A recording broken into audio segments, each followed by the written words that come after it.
Десетици големи супертанкери во светот се заглавени кај Истанбул како жртва на расправијата меѓу Турција и низините западни сојузници.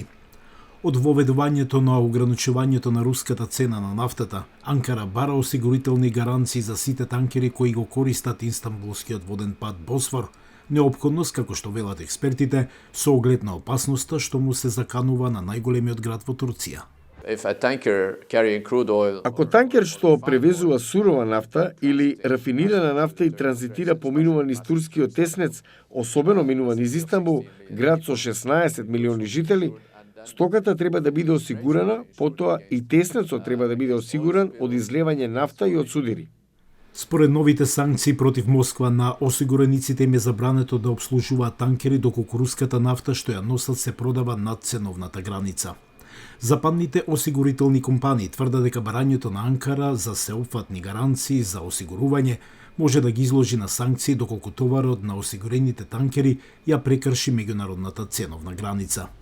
Но со тоа што Анкара ги наметна своите барања за осигурување на сите танкери, вклучително и оние што не носат руска нафта, Вашингтон изрази фрустрација. Ние бевме во контакт со Турција за тоа дека ограничувањето на цената се однесува само на руската нафта и објасневме дека се потребни дополнителни проверки на бродови што минуваат низ турските води. Разбираме дека сите танкери не носат нафта од Русија и не се засегнати со оваа политика. Руските танкери го исполнуваат барањето на Анкара со нивното домашно осигурување, заобиколувајќи ги меѓународните санкции, додека некои аналитичари предпоставуваат дека Анкара би можела да бара одстапки од своите сојузници.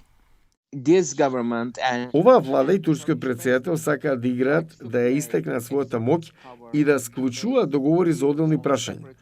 Ако проблемот не може да се реши, тогаш тоа ќе стане проблем.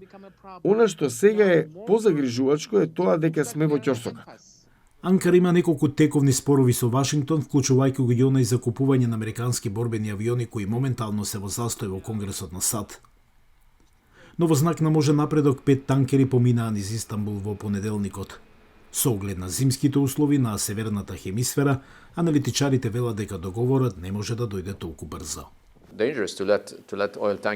Опасно е танкери со нафта, натоварени со сурова нафта, да седат на само 20 и 30 километри од овде, од турскиот теснец или од Истанбул. Со повеќе танкери на пат кон Истанбул, аналитичарите велат дека решението на тековниот ќорсокак ќе биде побрзо.